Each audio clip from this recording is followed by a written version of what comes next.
is from Dinant that I am speaking to you on this 18 June 2020 in front of this bridge where Lieutenant Charles de Gaulle gave his first proof of his great courage on 15 August 1914.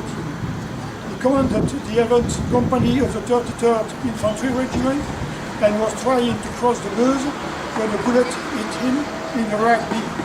He was 24 years old. This statue not only recalls this episode of the Great War, it was inaugurated on the occasion of the centenary by Bernard de Gaulle, the General's nephew, and by Konrad Adenauer, the grandson of the founding Chancellor of the Federal Republic of Germany. This place, therefore, also evokes those two statesmen who, from the General's return to power in 1985, were the builders of the Franco-German friendship and of the Europe of the Six. We know that to come back to power, it is necessary to have been there.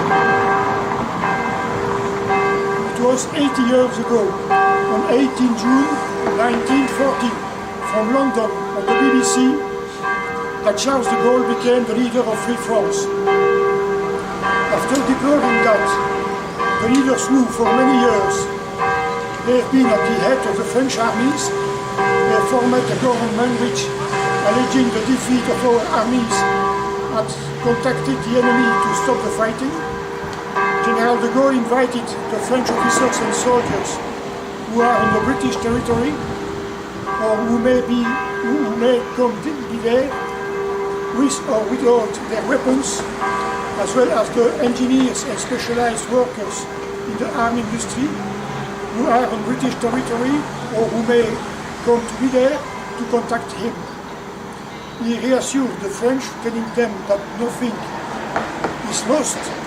Then he promised them that whatever happens, the flame of the French resistance may not and will not be extinguished.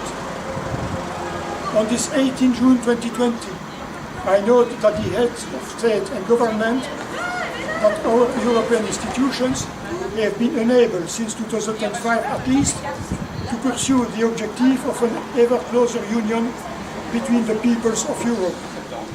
This objective was, however, set as early as in 1949 in the Statute of the Council of Europe and taken up by the Treaty of Rome in 1957 and by the Treaty of Maastricht in 1992.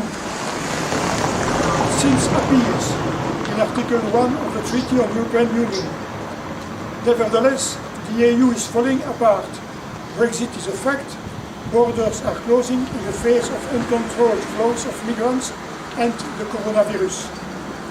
The functioning of the European Union is inefficient and opaque.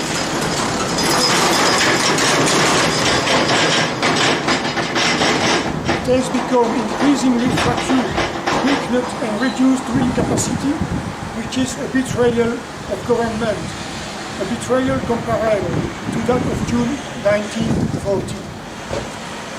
The Commission subordinated itself to the Council. She perfectly masters doublespeak and prevarication. She is the champion of running on the spot. By announcing that something is going to happen, she makes us believe that it is done. We came under a government of assembly, by definition ineffective, as a result of an abuse of power. That is what the European Council has become, while for lack of vision and the future, it is failing in its duty, set by the treaties, which is to give the EU broad, medium and long-term guidelines. The European Parliament is deprived of the essential rights of a legislative power, to vote for taxes and the budget, to invest the government, to take the legislative initiative.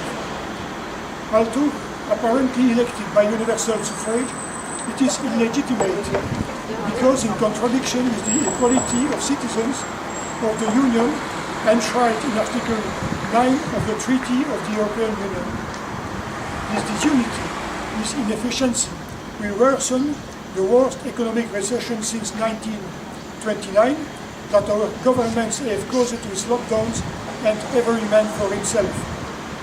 Since 17 September 2015, I have published 3 books and many articles in the press, given 180 lectures in Belgium, France, Germany, Austria, Croatia, Italy and Spain, but also in the United States of America and Russia, which allowed me to explain to more than 9,000 people why Europe needs federal governments and how to make it happen. The day after tomorrow, this Saturday 20 June, I was invited to speak in Estonia, but the closure of the borders led to the postponement of this conference.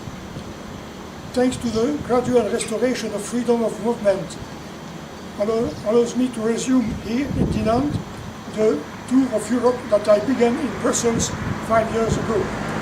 As President Steinmeier said on 8 May in Berlin, we must keep Europe united. We must think, feel and act as Europeans. Inspired by Charles de Gaulle, I say to you, the flame of European resistance may not and will not be extinguished. A federal constitution for the United States of Europe is coming.